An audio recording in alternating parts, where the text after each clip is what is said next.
നമസ്കാരം. വൈത്താരിയുടെ പുതിയ അധ്യായത്തിലേക്ക് എല്ലാവർക്കും സ്വാഗതം.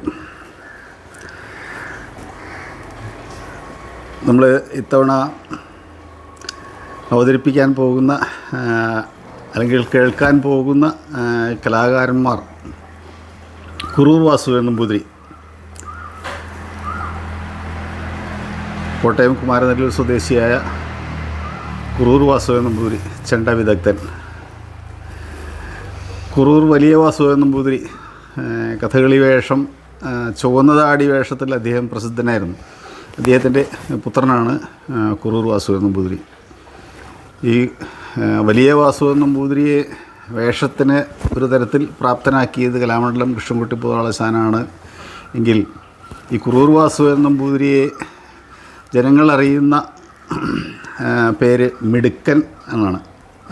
സഹോദരന്മാർ, അനിയന്മാർ മിടുക്കൻ ചേട്ടൻ എന്ന് വിളിക്കും. ഈ മിടുക്കൻ എന്ന പേര് കൊടുത്തതും കൃഷ്ണൻകുട്ടി പുതാളശാന ആണത്രേ. സ്നേഹപൂർവ്വം അദ്ദേഹത്തെ മിടുക്കൻ എന്ന് നാമകരണം ചെയ്തതായിട്ട് അദ്ദേഹം തന്നെ പറഞ്ഞു കേട്ടിട്ടുണ്ട്. ഇങ്ങനെയുള്ള കഥകളി അരങ്ങിൽ ധാരാളം പ്രശസ്തരായ കലാകാരന്മാർക്കൊപ്പം പ്രവർത്തിക്കാൻ സാധിച്ച ഒരു ചെണ്ട കലാകാരനാണ് കുറൂർ വാസു നമ്പൂതിരി. അദ്ദേഹത്തിലെ അരങ്ങിലെ പ്രയോഗത്തിലുള്ള കഴിവ് പോലെ തന്നെ സിദ്ധാന്തപരമായി ധാരാളം അറിവുകൾ ഉള്ള കലാകാരനാണ് കുറൂർ വാസു നമ്പൂതിരി. സഹൃദയനായ, എല്ലാവരോടും വളരെ സ്നേഹത്തോടു കൂടി ഇടപഴകുന്ന വ്യക്തി കൂടിയാണ് കുറൂർ വാസു നമ്പൂതിരി. അദ്ദേഹമാണ് ഇന്ന് നമ്മൾ അവിടെ ഉത്തരങ്ങൾ പറഞ്ഞ് നമ്മളെ അദ്ദേഹത്തിൻ്റെ കലാമേഖലകളെക്കുറിച്ച് സംസാരിക്കുന്നത്. അദ്ദേഹത്തോട് ചോദ്യം ചോദിക്കുന്നത് കോട്ടയ്ക്കൽ രവി എന്ന പ്രശസ്ത മദ്ദള കലാകാരനാണ്. കോട്ടയ്ക്കൽ രവി കൊളത്തൂർ സ്വദേശിയാണ്. അദ്ദേഹം PSC നാട്യസംഘത്തിലെ പ്രധാന മദ്ദള കലാകാരനാണ്.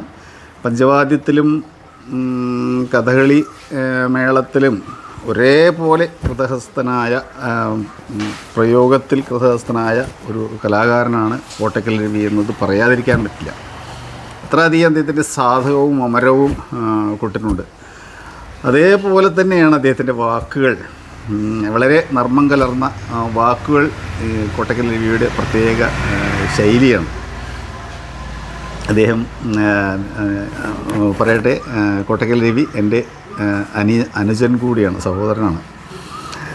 എങ്ങനെയും ഈ രണ്ട് കലാകാരന്മാരുടെ സൗഹാർദ്ദപരമായ സംഭാഷണങ്ങൾ ഒരു കലാകാരൻ്റെ ഏത് തരത്തിലുള്ള ഉന്നതിയിലേക്കാണോ എത്തിയത് എന്നറിയാനും ആ കലാകാരൻ എങ്ങനെ ഇത്തരം ഉയരത്തിലേക്ക് എത്തി എന്ന് ചോദിച്ചറിയാനുമുള്ള രണ്ട് കലാകാരന്മാരുടെ സംഭാഷണങ്ങളാണ് നമ്മളിവിടെ ഇന്ന് കേൾക്കുന്നത്.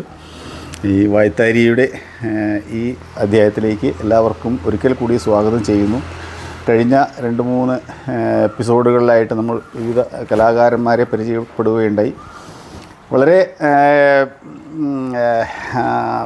സന്തോഷപ്രദമായ മറുപടികൾ, അല്ലെങ്കിൽ കേട്ടതിലുള്ള സന്തോഷം പലരും രേഖപ്പെടുത്തുകയുണ്ടായി. ഇതും തരത്തിൽ ആവട്ടെ എന്ന് പ്രാർത്ഥിച്ചുകൊണ്ട് എല്ലാവർക്കും ഈ ഇതിലേക്ക് ശ്രദ്ധ ക്ഷണിച്ചുകൊണ്ട് നിർത്തുന്നു. നമസ്കാരം. നമസ്കാരം. നമ്മൾ മിടുക്കൻ ചേട്ടൻ്റെ കലാപാരമ്പര്യം, മിടുക്കൻ ചേട്ടൻ്റെ അച്ഛൻ വലിയ കഥകളി നടനാണ്. നമ്മൾ ഞാൻ കുറച്ച് വേഷങ്ങൾ കണ്ടിട്ടുണ്ട്. അദ്ദേഹം മഹാകേരള അദ്ദേഹത്തെ പറ്റി, പിന്നെ മിടുക്കൻ ചേട്ടൻ്റെ കുടുംബ പാരമ്പര്യത്തെ പറ്റി വിശദമായിട്ട് പറഞ്ഞു. തീർച്ചയായിട്ടും അവിടെ നിന്ന് എനിക്ക് തുടങ്ങാൻ സാധിക്കും. കാരണം അച്ഛൻ ഒരു കഥകളി വേഷക്കാരനായതുകൊണ്ട് മാത്രമാണ് ഞാൻ ഒരു ചെണ്ടക്കാരനായിട്ട് ഇവിടെ ഇരിക്കാനുള്ളൊരു മഹാഭാഗ്യം ഉണ്ടായത്. അച്ഛനെ സംബന്ധിച്ച് അച്ഛൻ ചെറുപ്പത്തിലെ ഒരുപാട് മോഹങ്ങൾ കൊണ്ട് നടന്നിരുന്നു ഈ കഥകളിയൊക്കെ പഠിക്കണം വിചാരിച്ചിട്ട്. പക്ഷെ പക്ഷേ അന്നത്തെ കുടുംബ സാഹചര്യം അനുസരിച്ച് അതൊന്നും സാധിച്ചിട്ടില്ല. ഏതാണ്ട് ഒരു ചെറുപ്പത്തിലേക്ക് തുടങ്ങി വെച്ചിട്ട് മറ്റ് സഹപാഠികളുടെയും മറ്റുള്ളവരുടെയും ചില ആധിപത്യങ്ങളുടെയൊക്കെ പ്രേരണ മൂലം അത് നിർത്തിവെക്കേണ്ടി വന്നു. വീണ്ടും അച്ഛന് ഏതാണ്ട് ഒരു 35 വയസ്സൊക്കെ ആയപ്പോഴത്തേക്കും കഥകൾ തുടങ്ങി. അങ്ങനെ തുടങ്ങി കുമാരനെല്ലൂർ ഉത്സവത്തിന് അവിടെ 7 ദിവസത്തെ കളിയായിരുന്നു അന്ന് പതിവ്.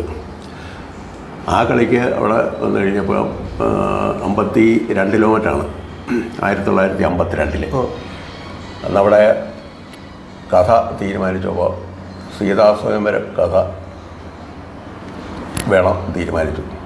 അന്ന് സീതാസ്വയംവരം കലാമണ്ഡലത്തിൽ മാത്രമേ ചൊല്ലിയാടിയിട്ടുള്ളൂ. അത് രാമകുട്ടിയാശാനാണ് അത് ശരിയാക്കി വെച്ചിരിക്കുന്നത്. രാമകുട്ടിയാശാനും പുതോളാശാനും കൂടിയുള്ള ആ യോജിപ്പിലുള്ള ആ ഒരു സമ്പ്രദായത്തിലാണ് സീതാസ്വയംവരത്തിൻ്റെ തന്നെ ഏതാണ്ട് പുറപ്പാട്. അത് വള്ളത്തോളാണ് അദ്ദേഹത്തിൻ്റെ ഈ മറ്റേ വേഷത്തിൻ്റെ ആഹാര്യ കാര്യങ്ങളൊക്കെ നോക്കിയിരുന്നത്. അതല്ലല്ലോ വിഷയം. അപ്പോൾ രാമകുട്ടിയാശാൻ ആ കളിക്കുണ്ട്. രാമകുട്ടിയാശാൻ്റെ പരശുരാമൻ വേണമെന്ന് പറയുമ്പോൾ അന്ന് രാമകുട്ടിയാശാൻ്റെ പരശുരാമൻ വെളിയിൽ കളിക്കണമെന്നുണ്ടെങ്കിൽ 100 രൂപ കലാമണ്ഡലത്തിലേക്ക് കൊടുക്കണം. അങ്ങനെ ഒരു വലിയ ഇതുണ്ടായിരുന്നു. അപ്പം അവിടെ ഒരു CN തുപ്പനമ്പൂതിരി എന്ന് പറഞ്ഞു. അദ്ദേഹം പറഞ്ഞു അങ്ങനെ ഇപ്പം 100 രൂപ, അന്ന് 100 രൂപ എന്ന് പറഞ്ഞാൽ ഇപ്പം ഇന്നാണ്ട് 1,00,000-ൻ്റെയൊക്കെ അല്ലെങ്കിൽ 1000-ൻ്റെയൊക്കെ വിലയുണ്ട്. അപ്പോൾ അത് പറ്റില്ല എന്ന് പറഞ്ഞു. അങ്ങനെ ആ സീതാസ്വയംവരം മാറ്റി വെച്ചു. പിറ്റേ ദിവസം സീതാസ്വയംവരം അല്ലെങ്കിൽ 2 ദിവസം കഴിഞ്ഞ് സീതാസ്വയംവരം നടത്താമെന്ന് തീരുമാനിച്ചു. അന്ന് പുതുവളാശാനുണ്ട് ചെണ്ടയ്ക്ക്. അപ്പോൾ പുതുവളാശാനോട് ഇദ്ദേഹം പറഞ്ഞു, അതെ നമുക്ക് സീതാസ്വയംവരം നടത്തണം, ഇവിടെ ആൾക്കാർ ഉണ്ട്, ആരൊക്കെയാണ് വേണ്ടതെന്ന് വെച്ചാൽ എടുക്കുക. അപ്പോൾ അവിടെ 3-4 നമ്പൂതിരിമാരും ഭാര്യന്മാരും മറ്റ് കഥകളിക്കാരൊക്കെ ഉണ്ട്. അപ്പം പുതുവളാശാൻ പറഞ്ഞു അത് എന്നാൽ കുറൂരിൻ്റെ മതി. അപ്പോൾ അച്ഛനാകപ്പാട് പരിഭ്രമായി. അച്ഛനിത് കണ്ടിട്ടുമില്ല കേട്ടിട്ടുമില്ല. അപ്പോൾ കുറൂരിൻ്റെ കഥയൊക്കെ അറിയില്ല, രാമായണം. അത് മതി. എന്നിട്ട് അച്ഛനും പുതുവളാശനും കൂടെ പിറ്റേ ദിവസം വേറൊരു ദിക്കി ചെന്നിട്ട് വേറൊരു കൊട്ടാരത്തിൽ ചെന്നിട്ട് അവിടെ ഇരുന്ന് ഈ കഥയുടെ സമ്പ്രദായങ്ങളും കലാശങ്ങളും ഇങ്ങനെയുള്ള കാര്യങ്ങളൊക്കെ പറഞ്ഞു. പുതുവളാശൻ തന്നെ ഈ ജടയും താടി ഒക്കെ ഉണ്ടാക്കി. അങ്ങനെ കുമാരനെല്ലൂർ ഉത്സവത്തിന് പുതുവളാശാൻ കുട്ടി അച്ഛൻ്റെ പരശുരാമൻ. അച്ഛൻ അന്ന് കുഞ്ഞമ്പടിക്കരാശാൻ്റെയും കുറച്ച് കൃഷ്ണപിള്ളാശാൻ്റെയും ഒക്കെ ഇടയ്ക്കലേ പഠിച്ചിട്ടുള്ളൂ. വടക്കൻ സമ്പ്രദായമായിട്ട് ഒരു ബന്ധവുമില്ല. അങ്ങനെ ഇരിക്കുമ്പോഴാണ് ഇങ്ങനെയൊരു സംഭവം നടക്കുന്നത്. അപ്പോൾ ഇത് കഴിഞ്ഞപ്പം അദ്ദേഹത്തിനും കുറച്ച് സന്തോഷമായി. അന്ന് 2 പേർക്ക് ചെറുപ്പമാണ്, അച്ഛനേക്കായി ചെറുപ്പമാണ് പുതുവളാശാൻ. എങ്കിലും ആശാൻ എന്നാണ് വിളിക്കുന്നേ. അപ്പോൾ ഇത് കഴിഞ്ഞപ്പോൾ കുറൂര് കുറച്ച് നാളുകൂടിയൊക്കെ ഈ സമ്പ്രദായം ആ വടക്കൻ സമ്പ്രദായമൊക്കെ ഒന്ന് പഠിച്ചാൽ തരക്കേടില്ല. അപ്പോൾ അത് ആരെങ്കിലുമൊക്കെ. അപ്പോൾ അച്ഛൻ പറഞ്ഞു എൻ്റെ സാമ്പത്തികം അനുസരിച്ച് ഇപ്പം എനിക്ക് ഒരാളെ ഇവിടെ പിടിച്ചുകൊണ്ടിരുത്തി പഠിപ്പിക്കാനോ അല്ലെങ്കിൽ ഒരു ഗുരുനാഥനെ സ്വീകരിക്കാനോ ഉള്ള സാമ്പത്തിക അവസ്ഥ എനിക്കില്ല. അപ്പോൾ കുടുംബത്തിൻ്റെ അവസ്ഥ അതായിരുന്നു എന്നർത്ഥം. അപ്പോൾ പുതുവളാശൻ പറഞ്ഞു ഒരു കാര്യം ചെയ്യാം, ഞാൻ വരാം. കലാമണ്ഡലത്തിലെ അധ്യാപകനാണ് ഞാൻ, എന്നാലും കലാമണ്ഡലത്തിലെ ഒഴിവുള്ള സമയം നോക്കി ഞാൻ വരാം എന്ന് പറഞ്ഞിട്ട് മാർച്ചിൽ ഇവിടുത്തെ കലാമണ്ഡലത്തിലെ മാർച്ചിൽ അടച്ചു കഴിഞ്ഞപ്പോൾ പുതുവളാശാൻ ഇല്ലത്ത് വന്ന് താമസിക്കുകയാണ്. അത് ഏതാണ്ടൊരു 5-8 മാസത്തോളം ഈ കലാമണ്ഡലത്തിൽ തന്നെ ഇടയ്ക്ക് പോകാറുണ്ടായിരുന്നുള്ളൂ. പുറത്ത് കളിക്ക് പോവുക അങ്ങനെയൊക്കെയുള്ളൂ. അപ്പോൾ പുതുവളാശാൻ്റെ എന്ന് വെച്ച് കഴിഞ്ഞാൽ ആശാൻ പാടുക, ആശാൻ കൊട്ടുക, ആശാൻ ചൊല്ലി അടിക്കുക, ആശാൻ കാണിച്ചു കൊടുക്കുക. ശൗര്യഗുണവും മറ്റോ എനിക്ക് ഓർമ്മയുണ്ട്. അപ്പോൾ ആ ശൗര്യഗുണത്തിൻ്റെ ശത്രുക്കളിൽ വിരവിൽ ഒക്കെ ജയിപ്പതിന്, അതുപോലെ ദുശാസനെ കൊല്ലുന്ന ഇതുണ്ടല്ലോ, ഇത് കേട്ടിട്ട് ഞാനിത് പാടിക്കൊണ്ട് ഇങ്ങനെ നടന്നു. ഈ താളം പിടിച്ചിട്ട് ചമ്പ താളത്തിൽ ഇത് പിടിച്ചുകൊണ്ട് നടന്നു. ചമ്പയാണോ എന്നൊന്നും അന്ന് നിശ്ചയില്ലല്ലോ.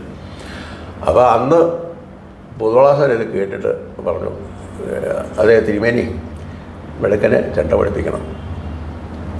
അപ്പോൾ എനിക്ക് അതുകൊണ്ടൊരു 4 വയസ്സ് 5 വയസ്സ് താഴെയുള്ളൂ. ഒന്നും മിടുക്കൻ തന്നെയാണ് പറഞ്ഞിരുന്നത്. പുതുവളാശാൻ്റെ പേരിടുന്നത് മിടുക്കനായിട്ടില്ല. അന്ന് മിടുക്കൻ എന്നുള്ള പേരിടുക കൂടിയാണ്. ഇയാൾ താളമുണ്ട്, മിടുക്കനാണ്. അങ്ങനെയാണ് മിടുക്കൻ എന്നുള്ള പേര് എനിക്ക് കിട്ടുന്ന അർത്ഥം. അതപ്പം അച്ഛൻ പറഞ്ഞു, എന്നാൽ ഒരു കാര്യം ചെയ്യുക, ആശാൻ തന്നെ തടങ്ങി വയ്ക്കുക. അങ്ങനെ പുതുവളാസം തന്നെ മറ്റേ ഗണപതി കൈ കൊട്ടിച്ച് തടങ്ങി വെച്ചു. എന്നിട്ട് പറഞ്ഞു, ഇനി ഒരു കാര്യം ചെയ്യുക, കുറേ നാൾ കഴിഞ്ഞിട്ട് അന്ന് 4-5 വയസ്സല്ലേ ഉള്ളൂ, ഒരു 8-9 വയസ്സൊക്കെ പ്രായം അല്ലെങ്കിൽ 10 വയസ്സൊക്കെ ആകുമ്പം വേറെ ആരുടെയെങ്കിലും എടുക്കൽ കുറച്ച് ഒക്കെ പഠിച്ചിട്ട് നമുക്ക് കലാമണ്ഡലത്തിലേക്ക് കൊണ്ടുപോകാം എന്നിട്ട് പറഞ്ഞ് ആണ് തടങ്ങി വെച്ചത്. ഇത് എനിക്ക് ഓർമ്മയില്ല, തടങ്ങി വെച്ചത് എനിക്ക് ഓർമ്മയില്ല. മറ്റേ ഈ താളം പിടിച്ചുകൊണ്ട് നടക്കുന്നതും ഒക്കെ എനിക്ക് എൻ്റെ മനസ്സിൽ കൂടെ ഇങ്ങനെ പോകുന്നുണ്ട്, അച്ഛനെ ചൊല്ലിയാടിക്കുന്നതൊക്കെ. പക്ഷേ എന്നെ ഈ കൊട്ടിച്ചു എന്നുള്ളത് അച്ഛൻ പറഞ്ഞിട്ട് മാത്രമേ എനിക്കറിയുള്ളൂ. കാരണം എന്നെ കൈ പിടിച്ച് കൊട്ടിച്ചു എന്ന് പറയുമ്പോഴത്തേക്കും അത്രയ്ക്കുള്ള ഇതേ ഉള്ളൂ. അങ്ങനെ പുതുവളാശാൻ അച്ഛനെ ആ വടക്കൻ സമ്പ്രദായം കൂടെ പഠിപ്പിച്ച്, അപ്പോൾ അച്ഛനെ എന്നിട്ട് ഈ മറ്റേ ഈ വടക്കൻ നാട്ടിലെ കളികൾക്കൊക്കെ അച്ഛനെ ധാരാളം കൊണ്ട് നടക്കുക. അന്ന് താടിക്കാർ തീരെ കുറവാണ്. അന്ന് വെള്ളേഴി നാണ് നിരാശ മാത്രമേ ഉള്ളൂ താടിക്ക്. കലാമണ്ഡലത്തിൽ പോലും പിന്നെ ഉണ്ടായത് അടിയാളാണ്. അടിയാൾ ശരിക്ക് താടിക്കാരൻ അല്ല എങ്കിലും അങ്ങനെയൊക്കെയാണ് അവിടുത്തെ സമ്പ്രദായം. അപ്പോൾ അച്ഛനെ ഇങ്ങനെ കളിക്ക് ധാരാളം കൊണ്ടുപോകുന്നതുണ്ട്. അപ്പോൾ അങ്ങനെയൊരു ആ സ്നേഹബന്ധം അച്ഛന് പുതുവളാശാനായിട്ട്. അത് കഴിഞ്ഞിട്ട് പിന്നെ എനിക്ക് ഏതാണ്ട് ഒരു 10-11 വയസ്സായപ്പോൾ പുതുവളാശാൻ പറഞ്ഞു, ഇനി ഇയാളെ കൊട്ടുപഠിപ്പിക്കാൻ തുടങ്ങാം.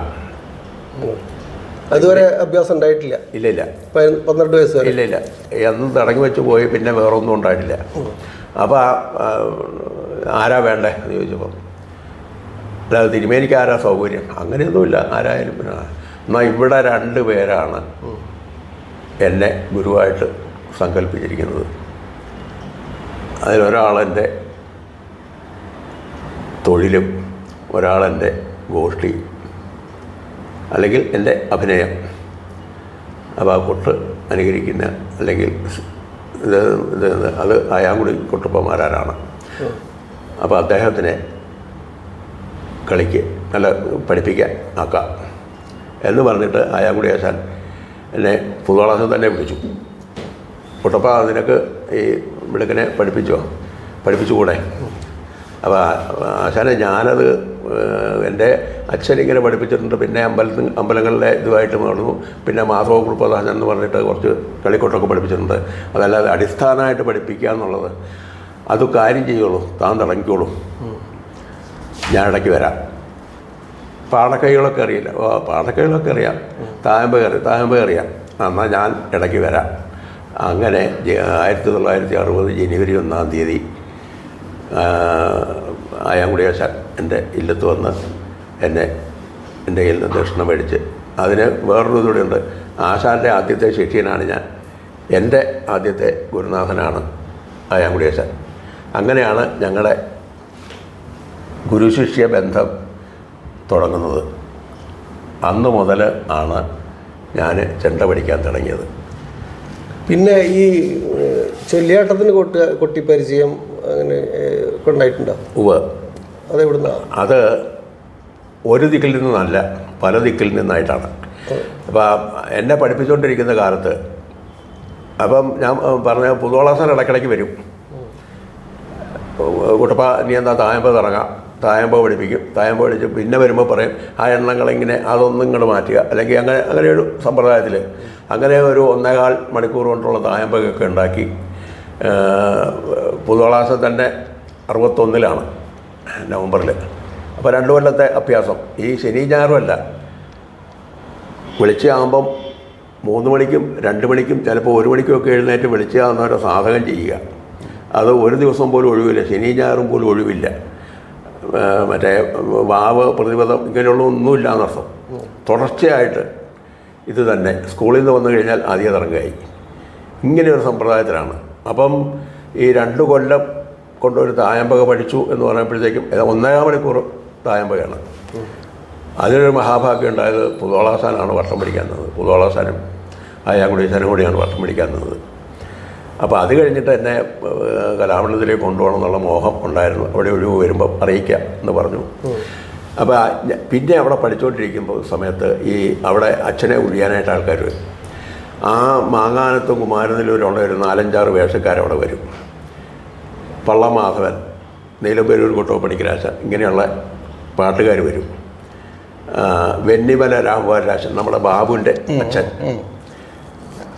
അവിടെ ഒരു അരിപ്പറമ്പ് ഗോവിന്ദം വാര്യർ ഉണ്ടായിരുന്നു. പുതുവളാശാന് വരെ സമ്മതമായിട്ടുള്ളൊരു പന്തളക്കാരനാണ്.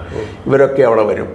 അങ്ങനെ അവിടെ ഒരു കഥകളി സ്കൂള് പോലെയായി, ഒരു ഔട്ട് ഹൗസിലായതേ, സ്കൂള് പോലെയായി. അപ്പം ഇവർ പാടുക, അച്ഛനും ഇവർ കളിക്കുക, ആയാമുടേശാനും ഞാനും കൊട്ടുക.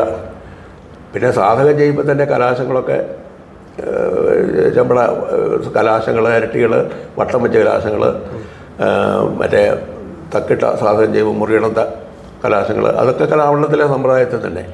അപ്പോൾ അങ്ങനെ അങ്ങോട്ട് പോയി ഒരു 1-1.5-2 കൊല്ലമൊക്കെ കഴിയുമ്പോഴത്തേക്കും ഞാനിങ്ങനെ കളിക്ക് ചെറിയ വേഷങ്ങൾ കൂട്ടുക. അപ്പം അന്ന് എനിക്കൊരു വലിയ ഇതെന്താണെന്ന് വെച്ചാൽ താടി വേഷത്തിന് കൊട്ടാൻ വലിയ ഇഷ്ടമാണ്. കാരണം അച്ഛൻ താടി വേഷക്കാരനല്ലേ. അപ്പോൾ അച്ഛൻ്റെ ആ താടി വേഷത്തിൻ്റെ തരുന്നോ കൂട്ടുക. അങ്ങനെ അവിടുത്തെ ചൊല്ലിയാട്ടാണ് എൻ്റെ ആദ്യത്തെ ചൊല്ലിയാട്ടം. അന്ന് ആ ശൗര്യഗുണം, മാതില നിശ്ചയ, ഇതൊക്കെ അച്ഛനെ പുതുവളാസം ചൊല്ലിയാടിച്ചിട്ടുണ്ട്. കലാമണ്ഡലത്തിൽ നിന്ന് വലിയ സിലബസുമായിട്ട് ചെറിയ വ്യത്യാസങ്ങളുണ്ട്. അതൊരു വിഷയമാക്കി എടുക്കാനില്ല. കലാമണ്ഡലത്തിൽ വന്ന് പഠനം ഉണ്ടായിട്ടുണ്ടോ? ആരെ? ഇല്ല. പുതുവളാശം പഠിപ്പിച്ചിരിക്കുന്നത് കലാമണ്ഡലത്തിലെ സമ്പ്രദായമല്ലേ. അത് തന്നെ ചെറിയ വ്യത്യാസങ്ങൾ പിന്നെ കലാമണ്ഡലത്തിൽ ഉണ്ടായിട്ടുണ്ടെന്ന് ഞാൻ കലാമണ്ഡലത്തിൽ വരുമ്പോഴാണ് മനസ്സിലാക്കുന്നതെന്നർത്ഥം. ശൗര്യഗുണത്തിന് തന്നെ ചില ചെറിയ വ്യത്യാസങ്ങൾ, അതൊരു സാരമായിട്ടുള്ളതൊന്നുമല്ല. അപ്പോൾ അതല്ലല്ലോ വിഷയം. അപ്പം അങ്ങനെ അവിടെ ചൊല്ലിയാട്ടം ആരംഭിച്ചു. ചൊല്ലിയാട്ട കളരി ഇവിടെ ഉണ്ടായിരുന്നു. പിന്നെ കളിക്ക് പോകുമ്പം ആശാൻ്റെ കൂടെ അച്ഛൻ്റെ കൂടെ ചെണ്ടയായിട്ട് പോകും. കിട്ടുന്ന ഒഴിവിൽ ഒക്കെ കയറിക്കൊട്ടും. അങ്ങനെ ചിലരുടെയൊക്കെ ചീത്ത കേട്ടു. അയാളുടെ കൊട്ട് നേരെയാവണില്ല. ഇപ്പം വേറൊരു താടിക്കാരൻ്റെ വേഷത്തിൽ കൊട്ടിക്കഴിഞ്ഞാൽ അച്ഛൻ്റെ തെരഞ്ഞെടുപ്പിൻ്റെ സമ്പ്രദായമാവില്ല അദ്ദേഹത്തിന്. അപ്പോൾ അദ്ദേഹത്തിന് അതുകൊണ്ട് പിടിക്കായ്യ. അച്ഛനെ പുതുവളാശം സമ്പ്രദായം വടക്കൻ സമ്പ്രദായം പഠിപ്പിച്ചേക്കുന്നത്. അപ്പോൾ അതും ഇത് തമ്മിൽ പൊരുത്തപ്പെടായ്യ. ഇങ്ങനെയൊരു ഇതൊക്കെ. എന്നാലും ഈ ഇല്ലത്തെ ചൊല്ലിയാട്ടവും അത് കഴിഞ്ഞിട്ട് പിന്നെ ഈ പറഞ്ഞ പോലെ കളിക്ക് കൂടിയുള്ള പരിചയം.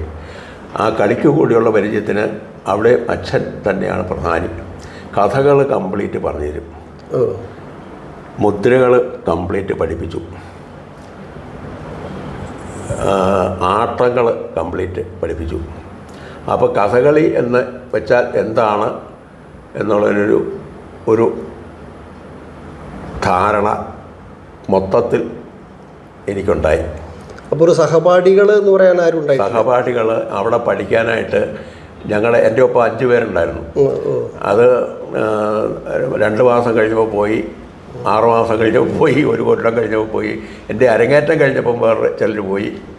അങ്ങനെ കാരണം എന്താ പറയേണ്ടതെന്ന് വെച്ചില്ല, ആശാനുമായിട്ട് അവർ പൊരുത്തപ്പെടുകയില്ല, അങ്ങനെ അല്ലെങ്കിൽ താളമായിട്ട് പൊരുത്തപ്പെടുകയില്ല. അപ്പോൾ മുടിക്കൻ ചേട്ടൻ കലാമണ്ഡലത്തിലേക്ക് വരാനുള്ളൊരു കാരണം എന്താണ് ഉണ്ടായിരുന്നത്? കലാമണ്ഡലത്തിൽ വരണം നേരത്തെ തന്നെ മോഹം ഉണ്ടായിരുന്നു. പുതുവളാശാന് എനിക്ക് വേണ്ടിയിട്ട് അവിടെ ഒരു സീറ്റ് ഒഴിച്ചിടുകയും ഒക്കെ ചെയ്തു. അപ്പോൾ ഞാൻ ഈ സ്കൂളിൽ പഠിത്തവും കൂടെ കൊണ്ടുപോയ കാരണം 10ാം ക്ലാസ് കഴിഞ്ഞിട്ട് എന്നെ വിടുമെന്ന് അച്ഛനും ചേട്ടന്മാരും ഒക്കെ വാശി പിടിച്ചു. അങ്ങനെ അത് പുതുവളാശാന് ഇഷ്ടപ്പെട്ടില്ല. എങ്കിലും എങ്ങനെയായാലും ആ കലാമണ്ഡലത്തിൽ പഠിക്കാൻ വരണം എന്നുള്ള മോഹം 64 കൂടി കഴിഞ്ഞു. അപ്പോൾ പിന്നെ കളിക്കിങ്ങനെ നടക്കുക. പുതുവളാശാനും കുട്ടന്മാരാശാനും അന്ന് മന്നാടേശാനും ചുണ്ണിപ്പൊള്ളാശാനൊന്നും അധികം ആ പ്രദേശത്തേക്ക് വരാറില്ല. തെക്ക് ഭാഗത്തേക്ക് വരാറില്ല. പിന്നെ പുതുവളാശം കഴിഞ്ഞാൽ പിന്നെ കേശവേട്ടനാണ്. ഇടയ്ക്ക് നമ്മുടെ കേശവ പുതുവാളുണ്ട്, നമ്മുടെ തൃപ്പൂണിത്തുറ കേശവ പുതുവാൾ. പിന്നെ വാരണാസി അവിടെയുണ്ട്. അങ്ങനെയൊക്കെ ഉള്ളൂ. അപ്പോൾ അവരുടെയൊക്കെ കൂടെ കളിക്ക് കൂടാനുള്ള അവസരങ്ങളുണ്ടായി. എന്തെങ്കിലും ഒരു തെറ്റ് പറ്റിക്കഴിഞ്ഞാൽ പിറ്റേ ദിവസം ഞാനത് തിരുത്തിക്കൊണ്ട് മാത്രമേ അടുത്ത കളിക്ക് പോകുമ്പോൾ. അപ്പോൾ അതൊരു പിടിവാശിയായിരുന്നു. എന്നെ ഇനി ആ ഒരു കാര്യത്തിന് എന്നെ ആരും ചീത്ത പറയാൻ പാടില്ല, അങ്ങനെ ഒരു വലിയ വാശി ഉള്ള കൂട്ടത്തിലായിരുന്നു. അങ്ങനെ കളിക്ക് നടക്കുന്ന കാലത്താണ് അത്. അപ്പോഴത്തേക്കും 70-ൽ എൻ്റെ വിവാഹം കഴിഞ്ഞു. അത് വേറൊരു സാഹചര്യം, കുടുംബത്തിൻ്റെ സാഹചര്യം കൊണ്ട് എനിക്ക് ചെറുപ്പത്തിലെ വെളി കഴിക്കണം എന്നുള്ള മോഹം കൊണ്ടല്ല എന്നർത്ഥം. കുടുംബത്തിൽ അങ്ങനെയൊരു അവസ്ഥ വന്നപ്പോൾ വെളി കഴിച്ചു. 71-ൽ മൂത്ത കുട്ടിയുണ്ടായി. മാർച്ചിലാണ് പുതുവളാസാനം. അപ്പോൾ പുതുവളാസാൻ്റെ കൂടെ അവിടെ കളിക്കവർ വന്ന രാമകുട്ടിയാസാനോ കൃഷ്ണനാരാസാനോ ഇങ്ങനെയുള്ള ആൾക്കാരൊക്കെ എപ്പോഴും ഉണ്ടാവും. അപ്പോൾ ഇവരുടെ വേഷത്തിനൊക്കെ കുറേശ്ശെ കൂടാൻ പറ്റാറുണ്ട്. ഒരുപാട് ആ ഭാഗത്തുള്ള ആചാര്യന്മാരായിട്ടുള്ള ബന്ധം പെടാനൊക്കെ നല്ല സാഹചര്യം ഉണ്ടല്ലോ. ഉണ്ട്. അതിനേക്കായി കൂടുതൽ ഞാൻ അങ്ങോട്ട് പിന്നെ പോവാം. എന്തായാലും അതിനേക്കായി കൂടുതൽ പുതുവളാസാൻ്റെയും കേശവട്ടൻ്റെയും ആയാങ്കുടിയാശാൻ്റെയും വാരണാസിയുടെയും കൂടെയുള്ള കൊട്ടി ആണ് ഇങ്ങനെ കൂടുതൽ കഴിഞ്ഞു വന്നിരുന്നത്.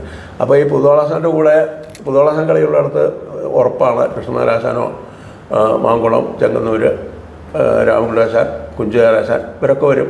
അപ്പോൾ അതിനിടയ്ക്കൊക്കെ ഈ എവിടെയെങ്കിലും കുറേശ്ശെ കൊട്ടുക. അങ്ങനെ ഒരിക്കൽ കുഞ്ചുനാരാശാൻ്റെ വേഷത്തിനൊക്കെ കൊട്ടിയിട്ടുണ്ട്. അതിനൊരു ഭാഗ്യം ഉണ്ടായിട്ടുണ്ട്. ഒരു രംഗം വിജയനേവതയ്ക്ക് മാത്രം.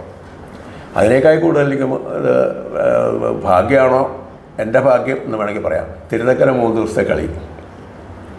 അപ്പോൾ പുതുവളാസാനും അവിടെ ഒരു ഗോപാലമാരാശാൻ ഉണ്ടായിരുന്നു, അദ്ദേഹമാണ്. അന്ന് ഈ 2-3 ചെണ്ടക്കാരൊന്നുമില്ല. ഒരു കൈത്താങ്ങ എന്ന് പറഞ്ഞിട്ട് ഒരു മാറ്റക്കാരൻ എന്ന് പറഞ്ഞിട്ട് ഒരാളുണ്ടാവും, അത്രയേ ഉള്ളൂ. അപ്പം പുതുവളാസാൻ കളിക്ക് ചെന്നപ്പോൾ ഞാൻ അവിടെ കളിക്കുന്നു. അപ്പോൾ ഇദ്ദേഹം എന്നാൽ കുഞ്ഞു കൊട്ടിക്കോളും എന്ന് പറഞ്ഞിട്ട് അദ്ദേഹം പോയി എന്നെ ഏൽപ്പിച്ചിട്ടേ. അപ്പോൾ മാറ്റക്കാർ വേറെ ഇല്ല. അപ്പോൾ പുതുവളാസാൻ മേളപ്പം കൊട്ടി 2-ാം ദിവസമായിരുന്നു കഥ. ഞാൻ അത് കഴിഞ്ഞിട്ട് കലിക്ക് ഞാൻ പോയി. കലി ദ്വാരന്മാർ പുഷ്കരനായപ്പോഴത്തേക്കും ആശാൻ വന്നു. ഞാൻ അണിയറയിലിങ്ങനെ ഇരുന്നപ്പോഴത്തേക്കും ആശാന് വയ്യ, വേഗം ചെല്ലണം എന്ന് പറഞ്ഞു. ഞാനവിടെ ചെന്ന് അപ്പോൾ എന്താ വേണ്ട, പുതുവളാസാൻ്റെ ചെണ്ട മേടിക്കാനുള്ള മടി എനിക്ക്. അപ്പോൾ ഒന്ന് എടുക്കൂ. അപ്പോൾ പിന്നെ ചെണ്ട എടുത്തു. അത് പിന്നെ ഞാനവിടെ കിടന്ന് എന്താ വേണ്ടത് പരിങ്ങലൊക്കെ ആയി. എന്നാലും പുതുവളാസാൻ ആ ബെഞ്ചിലിരുന്ന് അവരുടെ ഡെസ്കിലേക്ക് തല വെച്ച് കിടന്ന് അങ്ങോട്ട് ഉറങ്ങി. വിളിച്ചു തന്നാണ് ഞാൻ. അപ്പോൾ അതൊരു അരങ്ങ് പരിചയവും. തിരുനക്കര എന്ന് പറഞ്ഞു കഴിഞ്ഞാൽ ആ കോട്ടയം ജില്ലയിൽ ഏറ്റവും നല്ല കളി നടക്കുന്ന സ്ഥലങ്ങളാണ്. എല്ലാ പ്രഗത്ഭന്മാരും ടൗണിൻ്റെ നടുക്ക് അങ്ങനെയൊക്കെ. പിന്നെ പിറ്റേ ദിവസം പുതുവളാസാനും ആയാങ്കുടിയാശാനായിരുന്നു. പിറ്റേ ദിവസം പുതുവളാസാൻ പിണങ്ങിപ്പോയി. ആയാങ്കുടിയാശാനും ഞാനുമായി. അതിൻ്റെ പിറ്റേ ദിവസം ഞാനായി. അങ്ങനെ 3-4 ദിവസത്തെ കളി അങ്ങനെയാണ്. അപ്പോൾ ഈ കളിക്ക് കൂടി നല്ല പരിചയം കിട്ടാൻ തുടങ്ങി. അങ്ങനെ ഇരിക്കുമ്പോഴാണ് കിടങ്ങൂരിൽ വെച്ചൊരു കളി, രാമകുട്ടിയാശാൻ്റെ രാവണ വിജയം. ആദ്യം പുറപ്പാട് മേളപ്പം ഒക്കെ ഉണ്ട്. പുറപ്പാട് മേളപ്പം കഴിഞ്ഞിട്ട് നോക്കിയിട്ട് കാണില്ല, പുതുവളാസാനെ കാണില്ല. അപ്പോൾ ഇവിടെ കളി തുടങ്ങാറായി. അപ്പോൾ രാവണാശാൻ പറഞ്ഞു കാര്യം നടക്കണ്ടേ. അങ്ങനെയാണ് രാമകുട്ടിയാശാൻ്റെ തെരനോക്കിന് കൊട്ടി. അപ്പോൾ പുതുവളാസാൻ്റെ കൂടെ ഇങ്ങനെ നടന്ന് തെരനോക്കെന്ന് പറഞ്ഞാൽ രാമകുട്ടിയാശാൻ്റെ തെരനോക്കെന്ന് പറഞ്ഞാൽ ഏതാണ്ട് ഒരു മനസ്സിൽ ഇങ്ങനെ ഉണ്ട് തരും. അപ്പോൾ തെരനോക്ക് കൂട്ടി. അത് കഴിഞ്ഞ് മറ്റേ ദൂതൻ്റെ പദം. അത് കഴിഞ്ഞ് അവിടെയൊന്നും വലിയ അപകടമൊന്നും ഉണ്ടായില്ല. പടപ്പുറപ്പാടായപ്പോഴേക്കും ആ പടപ്പുറപ്പാടിന് എനിക്ക് അങ്ങോട്ട് നേരെയായില്ല. രാമകുട്ടിയാശാൻ തിരിഞ്ഞു നോക്കുമോ അങ്ങനെയുള്ളതൊന്നും ഉണ്ടായില്ല. അപ്പോൾ ഈ കളി കഴിഞ്ഞ് അപ്പോൾ അടുത്തിടെ ആയപ്പോഴത്തേക്കും പുതുവളാസാൻ വന്നു. കളി കഴിഞ്ഞു. തുടച്ചുകൊണ്ടിരിക്കുമ്പോൾ പറഞ്ഞു മിടുക്കന് ആ കലാമണ്ഡലത്തിൽ വന്ന് കുറച്ച് ചൊല്ലിയാട്ടത്തിന് കൂടരുതോ ചോദിച്ചു. അപ്പോൾ അവിടുത്തെ അവസ്ഥ എന്താണെന്ന് വെച്ച് കഴിഞ്ഞാൽ ചൊല്ലിയാട്ടത്തിന് കൊട്ടാൻ ആൾക്കാരില്ല. മന്നാടേശാനും അച്ചുണ്ണി പുതുവളാസാനേ ഉള്ളൂ. രാമന്തപൂരി MA പഠിക്കുക. അപ്പോൾ തിരുമേനിയുടെ സീനിയറാ? അല്ല, കലാമണ്ഡലത്തിൽ വെച്ച് സീനിയറാവും. എന്നെക്കായിൽ ഒരു 5-8 കൊല്ലം കഴിഞ്ഞിട്ടാണ് അയാൾ പഠിക്കാൻ തുടങ്ങുന്നത്. എൻ്റെ സീനിയറല്ല. കലാമണ്ഡലത്തിൽ ഞാൻ ചെല്ലുന്നതിന് മുമ്പ് ചെന്നു എന്നുള്ളൊരു വേണമെങ്കിൽ അങ്ങനെ കൊടുക്കാം. ഞാൻ കലാമണ്ഡലത്തിൽ പഠിക്കാനല്ല പോയത്. ഇപ്പോൾ പറഞ്ഞില്ലേ രാമകുട്ടിയാശാൻ പറഞ്ഞത് ചൊല്ലിയാട്ടത്തിന് കൂടാൻ. അപ്പോൾ ഞാൻ പറഞ്ഞു ആശാൻ അവിടെ വന്ന് ഈ മറ്റേ അവിടെ ഇന്ന് ഹ്രസ്വകാല കോഴ്സിന് 250 റുപ്യ ഒരു മാസം കൊടുക്കണം. പറഞ്ഞാൽ അതിനുള്ള ഒന്നും ഇല്ല. അവിടെ ഒന്നും കൊടുക്കണ്ട. ആ പരമേശ്വരനാരോട് ഞാൻ പറയാം, ആ മെസ്സിൽ എന്താണെന്ന് വെച്ച് കഴിഞ്ഞാൽ കൊടുത്താൽ മതി. അന്ന് കണ്ട 45 രൂപയോ ഒറ്റേ ഉള്ളൂ ഒരു മാസം. അപ്പം ഞാൻ പറഞ്ഞു ഇങ്ങനെ വേളിയൊക്കെ കഴിഞ്ഞു, അതൊന്നും നോക്കണ്ട, അങ്ങോട്ട് വന്നാൽ മതി. അങ്ങനെ ജൂൺ മാസം 3-ാം തീയതി മറ്റോ അവിടെ വന്നു. അങ്ങനെ കലാവള്ളത്തിൽ മന്നാടി ആശാനും ചുണ്ടുപ്പുള്ള ആശാനും ദക്ഷിണ കൊടുത്ത് കലാവള്ളത്തിലെ ഒരു അന്തേവാസിയായിട്ട് ഏതാണ്ട് ഒരു കൊല്ലത്തോളം അത്രയേ ഉണ്ടായിട്ടുള്ളൂ. അന്നാണ് ഉണ്ണികൃഷ്ണൻ അവിടെ 1-ാം കൊല്ലമാണ്. 72 1-ാം കൊല്ലമാണ്. അപ്പോൾ അവിടെ ഈ പറഞ്ഞ പോലെ ഞാൻ ഈ കലാമണ്ഡലം സമ്പ്രദായത്തിലുള്ള സാധകത്തിനും കുറച്ചൊക്കെ മാറ്റം ഉണ്ടാകുമല്ലോ. അപ്പോൾ അത് ഞാനാണല്ലോ സീനിയർ. രാമനമ്പൂരി ഉണ്ടെങ്കിലും രാമനമ്പൂരിയേക്കായി സീനിയർ ഞാനല്ലേ, കളിക്ക് വേണ്ടി നടക്കുന്ന ആളുമല്ലേ. അപ്പോൾ ഈ സാധകം ചെയ്യുമ്പോൾ ഞാൻ ചില എണ്ണങ്ങളൊക്കെ കൊട്ടുക, അങ്ങനെ ഒരു സമ്പ്രദായമുണ്ട്. അതൊക്കെ ആ കാലത്തും മിടുക്കൻ ചേട്ടന് ഈ വികൃതികളുണ്ട്. ഉണ്ട്. കാരണം താളവും ആയിട്ടല്ലേ നമുക്ക് എന്തെങ്കിലും ചെയ്യാൻ പറ്റുള്ളൂ.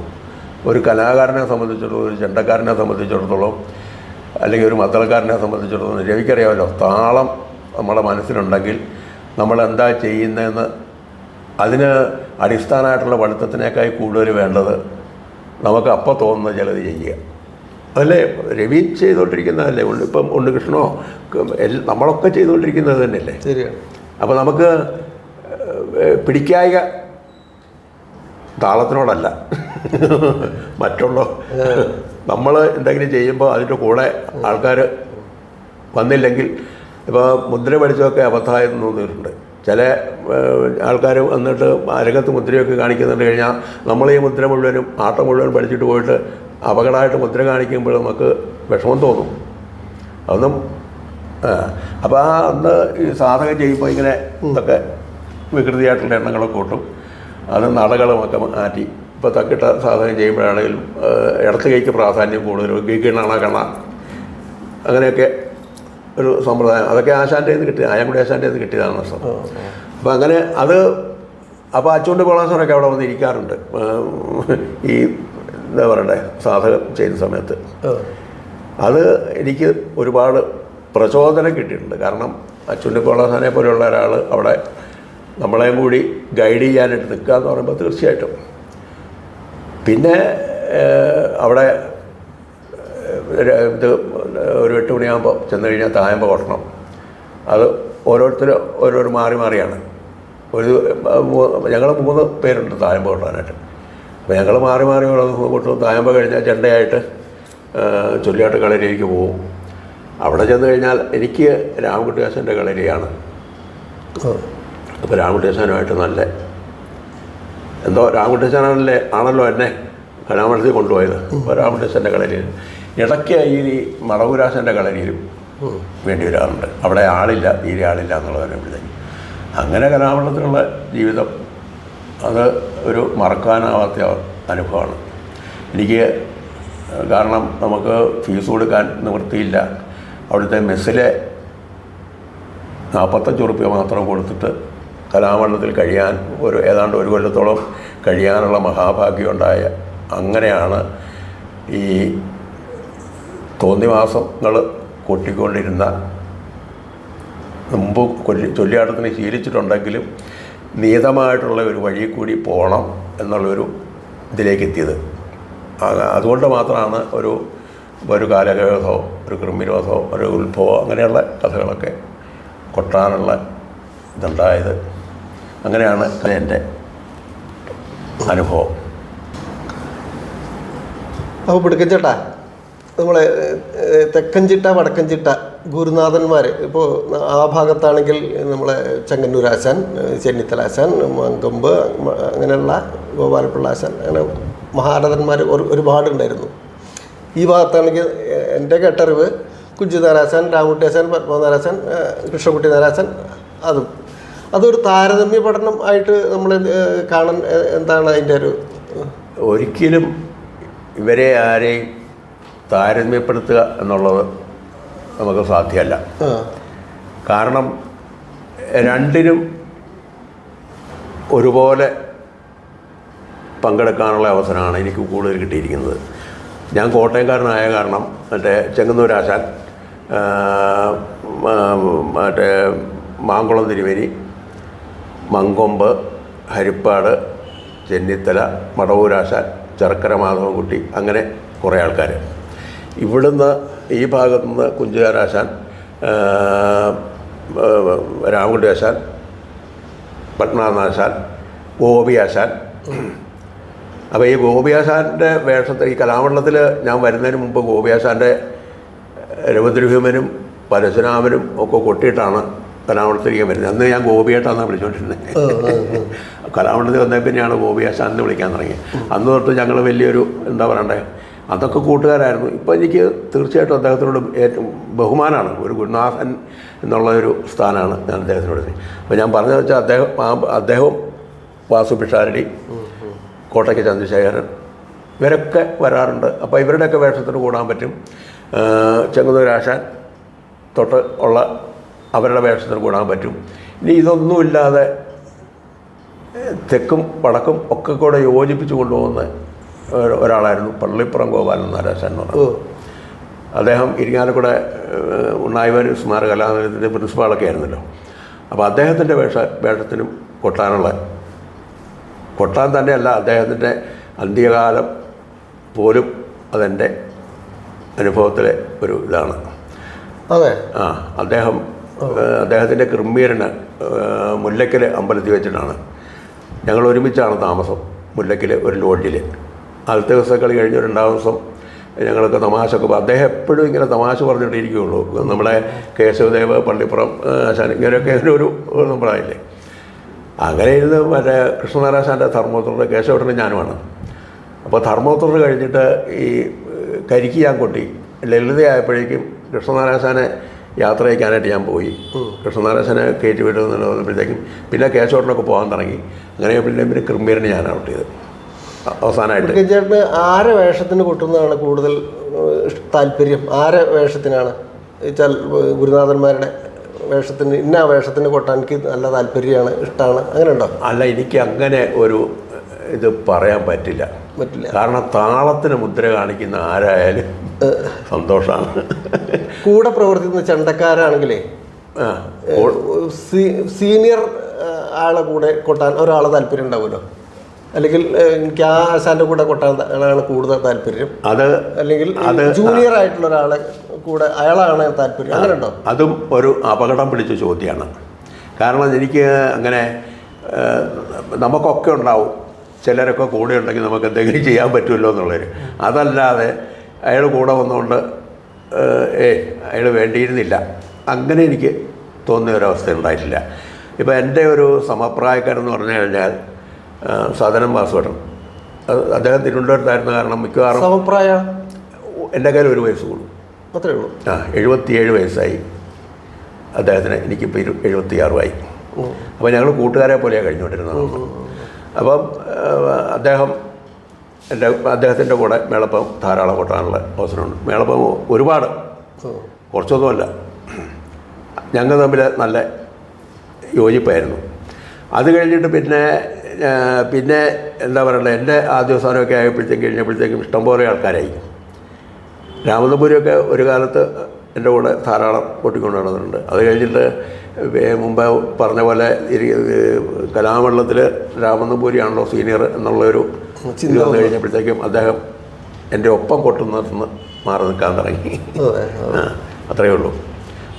ഞങ്ങൾ വൈരാഗ്യമൊന്നുമില്ല, പേഴ്സണലായിട്ട് നല്ല ഇതൊക്കെയാണ്. അപ്പോൾ വാസുവേട്ടൻ്റെ കൂടെ കൊട്ടുമ്പോഴത്തേക്കും നമുക്ക് ഒരുപാട് കാര്യങ്ങൾ അദ്ദേഹത്തിൻ്റെ നിന്ന് കിട്ടാനുണ്ട്. അതുപോലെ തന്നെ എൻ്റെ നിന്ന് അദ്ദേഹത്തിന് കിട്ടാനുണ്ടെന്ന് അദ്ദേഹം പറഞ്ഞിട്ടുണ്ട്. കാരണം ഇങ്ങോട്ടൊരെണ്ണം തന്നു കഴിഞ്ഞാൽ നമ്മൾ വേറെ ഒരെണ്ണം ഇങ്ങോട്ട് കൊട്ടി തന്നു കഴിഞ്ഞാൽ അടുത്ത കണ്ണത്തിന് നമ്മൾ അങ്ങോട്ട് വേറെ എണ്ണം കൊട്ടി കൊടുക്കണ്ടേ. അപ്പോൾ ആ ഒരു കൊടുക്കൽ വാങ്ങൽ അത് ഇപ്പോൾ ഉള്ളതിൽ സംശയമൊന്നുമില്ല.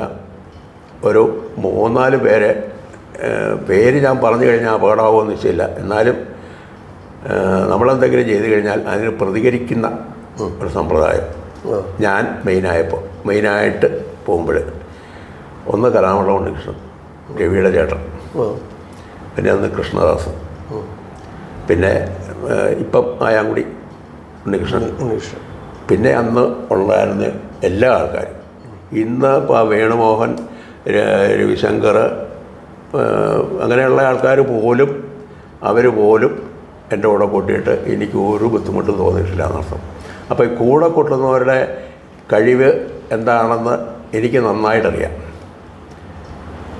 ഈ ചിലർക്കൊക്കെ ധാരണയുണ്ട് മത്സരമാണെന്ന്. കളിക്കൂട്ടുന്നതിന്, മേളപ്പത് കൂട്ടുന്നതിന് മറ്റേ ചണ്ടക്കാർ തമ്മിലോ മദ്ദളക്കാർ തമ്മിലോ മത്സരമൊന്നും ഉണ്ടെന്ന് ഞാൻ തിരിച്ചിട്ടില്ല. അതുപോലെ തന്നെ മദ്ദളത്തിന് അന്ന് മദ്ദളക്കാരവിടെ വളരെ കുറവാണ് തെക്കൻ നാട്ടിലേക്ക്. പിന്നെ അത് കഴിഞ്ഞപ്പോഴത്തേക്കും ബാബു ഇരിങ്ങാലക്കുളം കോഴ്സ് കഴിഞ്ഞിറങ്ങി, കലാനിലയം ബാബു. ശങ്കരവാര്യർ ഞാൻ കലാമണ്ഡലത്തിൽ വെച്ച് ലോഹിയാണ്. അങ്ങനെയാണ് ശങ്കരവാര്യരെ അവിടെ കുറേ കളിക്ക്, കുമാരനെല്ലൂരിൻ്റെയൊക്കെ കുറേ കളിക്ക് അദ്ദേഹത്തിനെ കൂടെ വിളിച്ച് പോകാറുണ്ട്. അപ്പോൾ ശങ്കരനും ബാബു ആണ് പിന്നെ കൂടുതൽ എന്നോട് സഹകരിച്ച് പോയിക്കൊണ്ടിരുന്നത്.